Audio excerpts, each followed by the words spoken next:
Hi everyone, welcome to another Hatton's Model Railways Real Railway Profile session, and today we're unlocking some of the mysteries and secrets behind the UK's railway headcode system. This is part one, and we'll be covering some of the steam era headcode lamps and discs that are fitted to many of the locomotives that we see in the original careers and in preservation too. And we'll be continuing with part two when we're looking at modern image headcodes, 4-character headcodes and headcode discs at a later date. So keep an eye out for that later video on our channel and do enjoy today's too.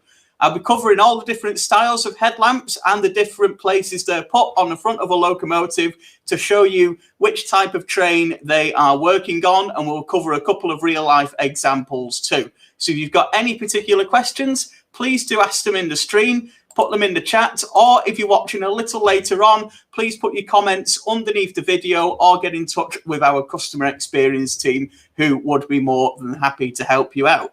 But for those who aren't quite sure what they're looking at, I'll give you a little bit of background. On the front of most steam locomotives throughout the 20th century and a little bit before, headlamps would be put in certain places on the locomotives to denote what type of service they were operating on. It sounds really simple to start off with, and you can see the two lamps on the front of this Black 5 locomotive here.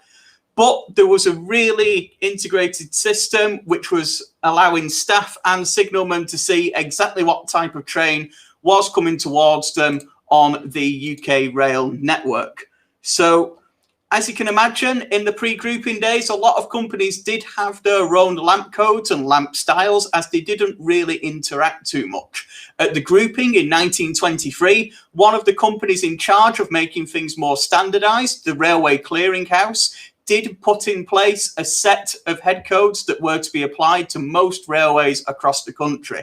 As you can imagine, there were some exceptions, which we'll cover throughout the video, but otherwise we'll take a look at the styles of headcode that you can see here. So most locomotives, most steam locomotives, have 4 brackets on the front of them to be able to hang 4 separate headlamps, as we can see here. Usually you'll find one at the top of the smoke box door, and then 3 running along the buffer beam, 1 on the left, 1 in the centre, and 1 on the right. And this was a pretty standard installation for the UK across the different railway companies and carried through to BR days too. So let's start looking at some of those different codes. Let's start breaking down the different types of trains and what lamps you should be putting on the front of your models if they're working certain services. Each of them had an individual letter to clarify them. Later, towards the end of the 1950s, these were transferred over to numbers rather than letters. But let's get started right at the start of the alphabet with the letter A. And this is our express passenger service. 1 lamp on either side of the buffer beam would denote an express passenger service, a high-speed train running through with maybe a large Pacific Express locomotive on the front of it. So we're talking our national expresses there. We're talking some of the major passenger services that were running throughout the UK from the 1920s into the 1960s too. This denotes another couple of things too we're looking at here with our Class A. This became Class 1 in the late 1950s, and then also covered breakdown services. So locomotives would break down vehicles to go and attend a crash further down the line, an emergency recovery perhaps.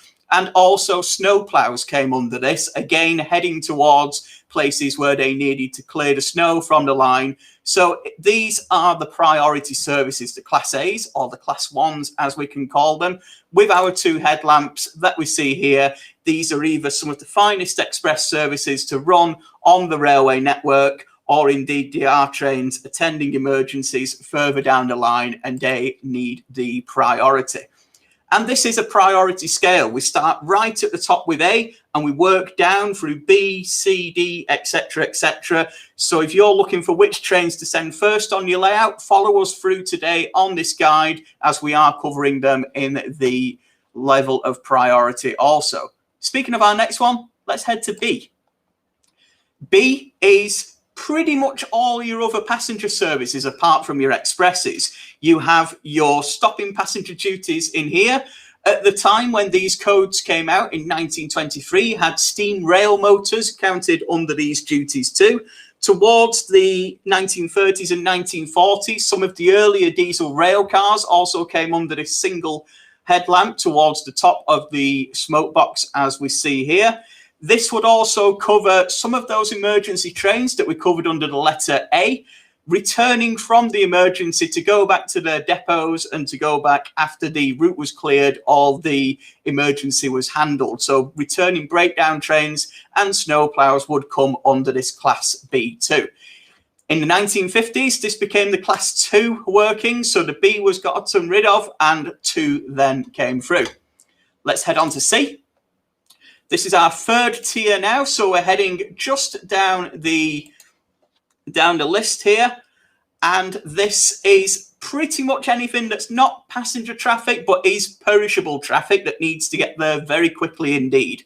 So a good mix in here. We've got parcels traffic, we have fish traffic, livestock, milk, other perishables in there too, fresh fruit, etc. So this is items that, whilst not as important as actually moving people, really did need to be moved in a tight time scale to make sure it got there either before the animals were in quite a bit of discomfort for the livestock trains, the fruit had gone bad maybe on the fruit services, and of course parcels need to be delivered. As we know here at Hattons, we need to get our parcels out as soon as possible so everyone can enjoy whatever they're getting in the parcels from us. It's Model Railways, of course, but these do need to come through as soon as possible. So these were given the class of C, becoming free in the later BR colour scheme there in the late 1950s. Great question there from Richard too regarding the actual colour of the lamps fitted to the locomotives. Now, as a general rule, you will see a white lamp at the front of a locomotive and a red lamp at the rear of a locomotive. And the lights themselves should be shining white towards the direction of travel and a red light on the rear showing the end of the train, whether it's a light locomotive or whether it is a full train with a red light on the rear of a brake van, for example. That is something we can look at in another video if you'd like to learn a little bit more about putting lamps on the end of trains as well as the front of them, as we are covering today. This did change with a few different companies who did have their own colours and styles of the outsides of the headlamp. So if you're modelling a particular region or operator, I would recommend having a bit of a look at some of the colours that come through there. But generally, as a bit of a rule, you are looking at a white headlamp showing a white colour heading forwards and a red lamp with a red colour showing at the rear. So I hope that helps you there, Richard, and anyone else who was wondering that too. So let's head back. Where were we up to? Now, I think we were up to D. So now we're at Class D, which is, this is express freight now. So it's not perishable freight, but it is freight that can move at quite fast speeds along the network and freight that is purely going from A to B without dropping anything off or picking anything up on the way. Now, we actually have 3 of these express freights. We have D, E, and F, all of which are express freight services with a couple of differences. So I'll cover them all together for you. D has the priority over the others. As we've known, these are in priority order so far. And you'll see on some of the wagon fleets, you may see on a wagon model you have, it has the letters XP. Now, that means it is able to be carried as part of a passenger train. It's able to have fully continuous brakes in there. So it's not an unfitted vehicle without any brakes on it other than the handbrake. And these can often run at higher speeds and be marshalled as part of passenger trains too. So if we know what our XP is for, this is where it really comes into its own. Our Class D workings have to have 30% or more of the vehicles with that XP classification. So a lot of the vehicles in there have to be coupled up to the locomotive with their continuous brakes that can run at the higher speed. E comes below D in our rankings, and that just needs 4 or more of these vehicles to be XP vehicles. So on a long rake, you can still have a couple in there, but you do still need a couple of these particular vehicles. or it can be a very short, fast train with no vehicles with a continuous brake. By that, I mean either vacuum or air brakes, which are controlled by the locomotive and come on in the wagons when the lever is pulled in the cab. Heading over to Class F, we've still got an express freight, but this now is all the vehicles in the train do not have a brake other than the handbrake on the individual wagons. So there is no continuous brake from the locomotive. It's purely the actual individual brakes on the wagons themselves, which can't generally be put into use when the train is moving. So we know that as an unfitted train. So we've covered the majority of our express freight now. We've really come through all the passenger and the important traffic, the perishables traffic out there. We are getting into some of the lower numbers now. And let's have a look at G next. So G is our light engine. This is an engine moving on its own, heading maybe back to depot after it's completed its duties, or heading between depots maybe for repair or something else. Otherwise, the engine is on its own, or it will have a max of 2 brake vans. So you can have up to 2 brake vans behind this, or a loco on its own, but that does cover Class G then. So if you're moving a loco on its own, you just need that one single headlamp on there, and that covers it absolutely fine. And Ono, it depends. The lamps have got to be shown in the direction of travel. So whichever way your locomotive is facing, when it is moving forwards, a lot of locomotives did run tender or bunker first, and they will have had the same 4 brackets either on the rear of the tender or on the rear of the coal bunker of the tank engine. So these lamps would be showing in the same place, whether on the front of the locomotive that we see here, or on the rear of the tender, we still have the lamp brackets on the back of these individual items there. Jeffrey, it was mainly the responsibility of the locomotive crews to make sure they had the correct lamps. They were spotted mainly by signalmen heading along the line, so they knew exactly what type of train was coming towards them without any need for further identification. But at the same time, it really did make sure to have these put on perfectly. So it was pretty much everyone's responsibility, although it mainly lay with the driver and the fireman of the particular locomotive, and indeed the guard, if it was a certain type of train too, to make sure the correct lamps are showing at both the front and the rear of the train there. So heading on through our codes, we've just got a couple more to go now, guys, and these are some of the less important but quite often seen codes along the railways. This is a through freight, so a slower freight working through the UK's railway networks doesn't need to get there quite quickly and isn't that much of a priority. This would also be applied to any engineers or ballast trains heading out onto the network to carry out maintenance, unless it was an emergency working, which we covered earlier, which would come under the Class A workings. Next one up, we've got Class J. We are 1 from the end now. And Class J is even lower than Class H. This is through mineral workings or empty wagons returning after they've been unloaded, moving back to the depots out there on the lines. So any slow moving coal trains would come under this, and slow moving sand, stone, etc., and any trains that have unloaded their contents and are just heading back to be stabled at the goods yard. Last one up today is K. Now, this really is the lowest priority of service. Still very important on the UK's railways, but these were outshone by all the other lamps that we have looked at before. And this is the pickup goods. This is the stopping freight services. Thousands and thousands of these trains ran every single day, shipping valuable items from small branch lines and various other factories en route.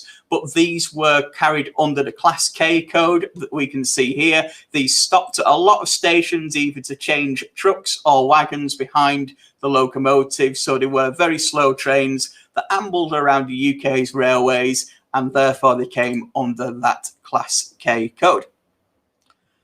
One last one for you, which I'm sure some of you are familiar with. It doesn't come up that often. It's the Royal train. All 4 headlamps got to have everything on there for our royals, of course. And this was denoting that a member of the royal family or someone very important indeed was traveling on this train. So this gained priority over any other train on the network at the time. We can see here a royal train being hauled by a schools class locomotive. The Southern Railway did use discs rather than headcodes, as we see here, and on some parts of the network they had their own slightly different characterization system, but in the most part it was the same as the system we have seen today. So we can see here that 4 sets of discs rather than lamps on the front of the locomotive denotes the royal train as we see there.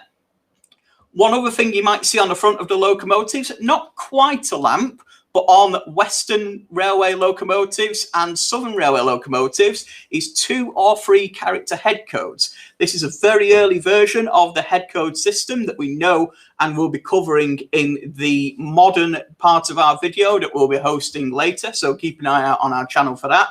And these alphanumeric codes, such as B70 on the front of this King class locomotive here, denoted different specific services or regions of the company's network that these services were running into.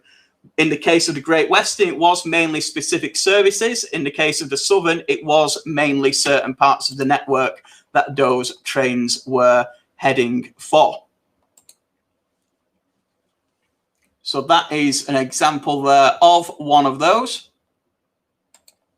And then looking at them in model form, we have quite a range available right now for you double O gauge and O gauge modelers. You can pick up working samples, which are fully ready to be wired into a locomotive, such as these by DCC Concepts. And if you have a look at the link in the description, there's a lot more information there on the particular types, including those for specific locomotives that we can see out there too. If you're looking for a more budget option, we do offer non-working headlamps, such as those fitted to the locomotives in front of me here, which still look really effective, but you don't need to do any wiring. It's just a case of gluing them to the front of your locomotive. So they are certain things that we have available, whether you do want them with an authentic oil lamp glow or you want them on the front of your locomotive, but only in cosmetic form. We can certainly cater for you in both ways. And this is something that the more you look, the more you see headlamps being fitted to locomotives, as you can see here. You can really start seeing them, even with this withdrawn locomotive, a headlamp turned to the side there, just so it's not showing towards the front. But they are still on locomotives carried by so many railway companies from the 1920s in this style onwards too. Ono, at the moment, if you keep an eye on this video, you can always watch back and see the codes through. I will look into getting this guide onto our website too, and I'll put a link in the description when we get that on there. But for now, we've got it here in video form, so feel free to rewind a little bit and check out some of those codes too. I'll give you a very quick recap now, but if you'd like a little bit more detail, do head back through the video and we will cover it in full. So starting from the top there, we've got Class A again, and this is your express services and breakdown trains too. Stopping passenger, rail motors, returning emergency trains under category B. C is pretty much anything that's perishable but non-passenger, parcels, fish, livestock, fruit, etc., etc. We've got D, E, and F as our express freights, and for more details on the differences, have a quick look earlier in the video as we describe those in full detail. G is our light engine, or moving with a maximum of 2 brake vans. H, J, and K are our variations there in the slower freight services that headed around the UK's railways and were seen for quite some time out there too. So I hope that summarises it for you. A little bit of information there. As mentioned, I will look at getting that on the website too, so keep an eye on the link in the description and I'll get that there so you can print it out, you can keep it with you and put it on your workbench. But until then, if you need any more information, don't hesitate to get in touch, either by leaving a comment or getting in touch with our customer experience team, who would be more than happy to help you out too. For those of you modern image modelers, stay tuned for part 2, which will be coming up on our channel, which will cover the Headcode discs, which are fitted to a lot of the earlier diesel locomotives, and the 4-character alphanumeric headcodes, which are still around today, but not often seen on the front of locomotives, but will certainly be solving some of the mysteries shown by those too. So I hope that's given you some information there on what lamps to put on the front of your locomotives and what services they can run with the specific lamps that you see on them too. Hopefully, if you're looking at a picture of a locomotive from back in the past too, you'll get some real idea of what service it's pulling, even if you can't see some of the wagons behind it there. So there's a lot of great skills and knowledge you can unlock now that you know about the Headcode system. I hope you've enjoyed today's video. Don't forget to like and subscribe to our YouTube channel for more videos like this, including real railway profiles, all the latest model railway news, and our model railway skillscast sessions too. If you've got any further questions, don't hesitate to get in touch with us via email, live chat, telephone call, or of course commenting on the video below. And do check out that link in the description for all the lamps that we have available at the moment to put on your 00 and O gauge steam locomotives. Otherwise, I hope you've enjoyed today's video, and I'll see you again soon. Goodbye.